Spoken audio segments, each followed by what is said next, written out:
Hello friends, 10 minute show की next video के अंदर आप सभी लोगों का स्वागत है।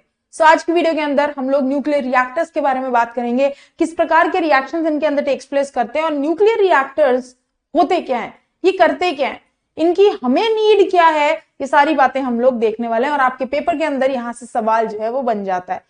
आप सभी के सभी स्टूडेंट्स को अगर वीडियो अच्छी लगती है तो प्लीज वीडियो को लाइक जरूर कीजिएगा, अपने दोस्तों में शेयर कीजिएगा और YouTube चैनल को सब्सक्राइब करके बेल आइकन को प्रेस करना मत भूलिएगा ताकि मेरे सेशंस की और ऐसी वीडियोस की नोटिफिकेशन आप सभी लोगों तक पहुंच जाए। तो 4 PM के ऊपर 10 मिनट शो की वीडियो आप लोगों को मिलेगी एंड 8:30 के ऊपर मेरा YouTube पर लाइव सेशन होता है जिसके अंदर विज्ञान के बहुत ही शानदार और मस्त वाले क्वेश्चंस हम लोग सॉल्व करते हैं। तो चलो आओ न्यूक्लियर रिएक्टर्स के बारे में बात करते हैं। ये न्यूक्लियर रिएक्टर्स होते क्या हैं, इनके बारे में डिस्कस करते हैं। अगर मैं बात करूं हमारे लिए सर्वाइवल के लिए सबसे इंपॉर्टेंट चीज क्या है, वो है भोजन, वो है घर, ठीक है, आपका पानी हो गया, कपड़े हो गए, ये सारी चीजें हमारे लिए बेसिक नीड्स हैं। इन सारी चीजों के बाद हमें वो कौन सी मोस्ट इंपॉर्टेंट चीज होती है जो हमें चाहिए ही चाहिए, इसके बिना हम अपनी लाइफ को इमेजिन भी नहीं कर सकते, दैट इज इलेक्ट्रिसिटी। विद्युत के बिना मैं तो अपना जीवन इमेजिन नहीं कर सकती। लाइट ना हो तो सेशन कैसे लूंगी, पढ़ाऊंगी कैसे, मोबाइल रिचार्ज कैसे होगा, ठीक है, लैपटॉप रिचार्ज कैसे होगा। अब अगर ये सारी चीजें चार्ज नहीं होंगी तो हम लोग कैसे अपने काम कर पाएंगे, गर्मी इतनी लगेगी यार, मुश्किल है बहुत। तो बिना बिजली के लाइफ बहुत डिफिकल्ट है और ये न्यूक्लियर रिएक्टर बेसिकली आपकी इलेक्ट्रिसिटी को प्रोड्यूस करने में मदद करता है। न्यूक्लियर रिएक्शंस इसके अंदर टेक प्लेस करते हैं और वहां से हमारी विद्युत प्रोड्यूस होती है, जो इलेक्ट्रिसिटी हम लोग यूज करते हैं, इंपॉर्टेंट।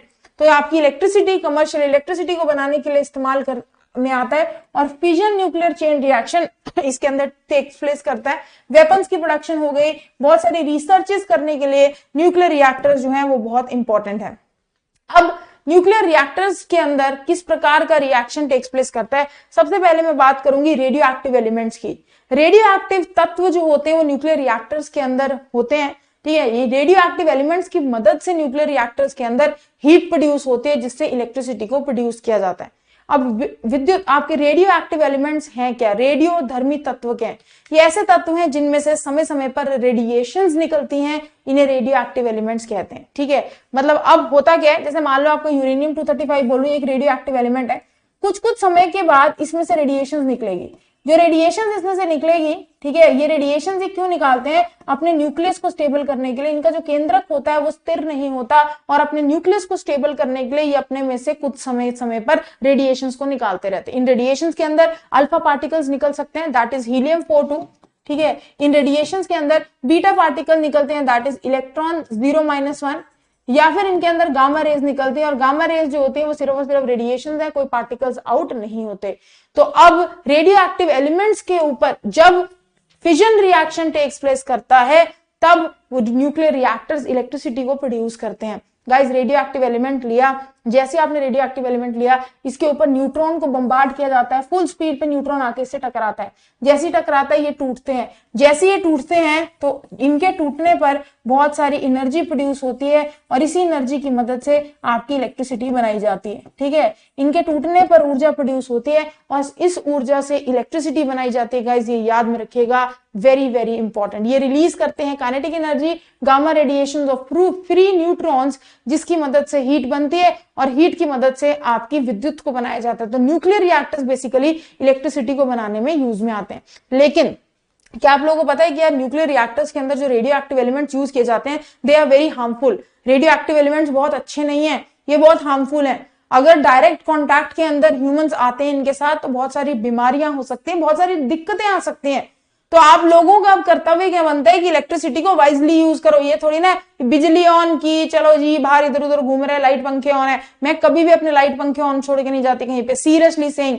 चाहे मुझे कोई कंजूस कह दे, मुझे कोई फर्क नहीं पड़ता, बिकॉज मुझे पता है कि इलेक्ट्रिसिटी को कंजर्व करना इंपॉर्टेंट है। उतनी यूज करेंगे जितनी चाहिए, अगर हम फालतू यूज करेंगे तो ज्यादा मेहनत लगेगी इसे बनाने के लिए, ज्यादा इलेक्ट्रिसिटी बनाई जाएगी और इलेक्ट्रिसिटी को प्रोड्यूस करने के लिए हाइड्रो पावर प्लांट्स लगते हैं, न्यूक्लियर पावर प्लांट्स लगते हैं, ठीक है। उसके बाद विंड एनर्जी की मदद से, विंड मिल्स के थ्रू इलेक्ट्रिसिटी प्रोड्यूस की जाती है, थर्मल पावर प्लांट की मदद से प्रोड्यूस की जाती है, जो कि नुकसान देती है यार। ये सारी चीजें जो है इनके ड्रॉबैक्स भी होते हैं, तो न्यूक्लियर रिएक्टर्स के भी ड्रॉबैक्स होते हैं। तो इसलिए हम अगर वाइजली इलेक्ट्रिसिटी को यूज करेंगे न्यूक्लियर रिएक्शंस कम से कम होंगे तो ज्यादा बेहतर रहेगा। तो यहाँ पर न्यूक्लियर चेन रिएक्शंस जो है वो टेक्स प्लेस करते हैं। गाइस ध्यान में रखिएगा, ये जो रिएक्शन है ये कॉन्टिन्यूसली बार बार टेक्स प्लेस करता रहता है कि चेन में।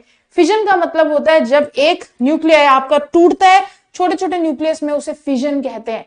फ्यूजन का मतलब होता है मिलना, जब आपके दो न्यूक्लियर आपस के अंदर जुड़ते हैं तो उसे फ्यूजन कहा जाता है। तो इसमें चेन रिएक्शन टेक्स प्लेस करता है। अब गाइस इस चेन रिएक्शन को कंट्रोल तो करना पड़ेगा, जितना हमें नीडेड है उतना मिल गया, लेकिन बाकी चेन रिएक्शन का क्या करोगे, कंट्रोल करोगे। तो चेन रिएक्शंस को कंट्रोल करने के लिए कंट्रोलिंग रॉड्स का इस्तेमाल किया जाता है। न्यूट्रॉन पॉइजन या न्यूट्रॉन मॉडरेटर की मदद से इन रिएक्शंस को कंट्रोल किया जाता है कि बस ठीक है यार, ये तो चेन रिएक्शन है, चलते जाएंगे चलते जाएंगे चलते जाएंगे। अब आप इन रिएक्शंस को स्टॉप करना चाहते हो, तो अगर आप स्टॉप करना चाहते हो तो इन सारी चीजों का इस्तेमाल जो है आप लोग कर इन रिएक्शन को स्टॉप करते हो। ठीक है, चलिए kinetic energy of fission product convert होती है थर्मल एनर्जी में। ये याद में रखिएगा, आपकी गतिज ऊर्जा ऊष्मा प्रोड्यूस करते हैं। न्यूट्रॉन आता है, ठा करके न्यूक्लियस से बचता है, जैसे ही बचता है आपके न्यूक्लियस टूटता है, जैसे ही टूटता है हीट प्रोड्यूस होती है, उस हीट की मदद से विद्युत को प्रोड्यूस किया जाता है, इलेक्ट्रिसिटी को प्रोड्यूस किया जाता है। अब गाइस इतनी हीट प्रोड्यूस होती है कि न्यूक्लियर रिएक्टर को ठंडा करना भी आवश्यक है। तो ठंडा करने के लिए हम क्या करते हैं, कूलेंट का इस्तेमाल करते हैं। जैसे आपकी गाड़ी है, कभी कभी ऐसे मतलब चलनी बंद हो जाती है, मैकेनिक के पास लेके जाओ, मैकेनिक कहते हैं कि गाड़ी जो है ये बहुत ज्यादा गर्म हो गई, इसमें अब कूलेंट डालना पड़ेगा, है ना। ऐसे न्यूक्लियर रिएक्टर्स में भी कूलेंट डलता है, दैट इज D2O, जिसे कहते हैं ड्यूटेरियम ऑक्साइड। ठीक है, जैसे आपका वाटर होता है H2O, वैसे D2O होता है। अब ड्यूटेरियम जो होता है वो हाइड्रोजन का एक आइसोटोप है, जिसकी द्रव्यमान संख्या 2 होती है और परमाणु संख्या 1 होती है। इसका इस्तेमाल किया जाता है गाइस एज कूलेंट, ये ध्यान में रखिएगा। तो चलो एक बार फिजन रिएक्शन क्या उसको अच्छे से समझते हैं।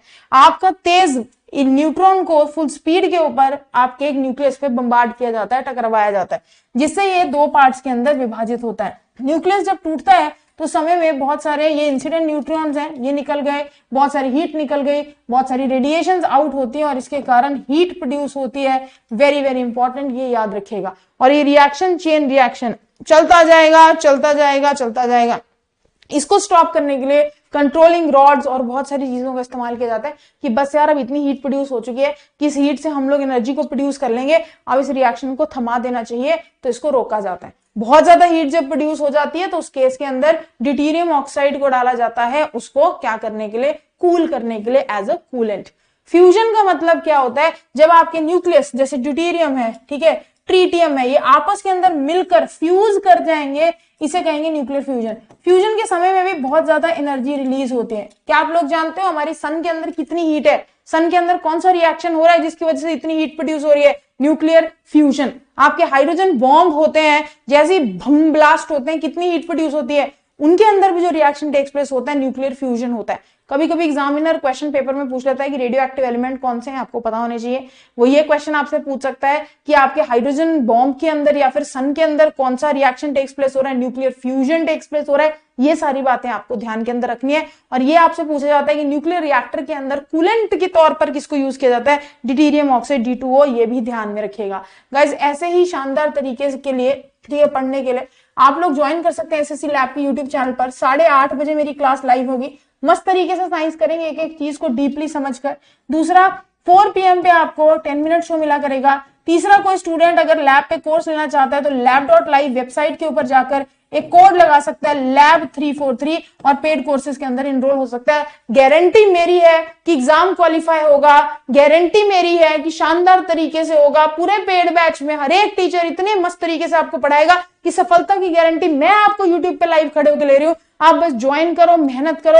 lab343 इस कोड को लगाकर आपको मैक्सिमम डिस्काउंट जो है वो कोर्सेज के अंदर मिल जाएगा। तो 8:30 बजे की क्लास के अंदर मिलते हैं लाइव। Bye, take care. अच्छा लगे तो लाइक जरूर कीजिएगा और अपने दोस्तों के साथ वीडियो को शेयर करना मत भूलिए। Thank you so much, thanks for watching.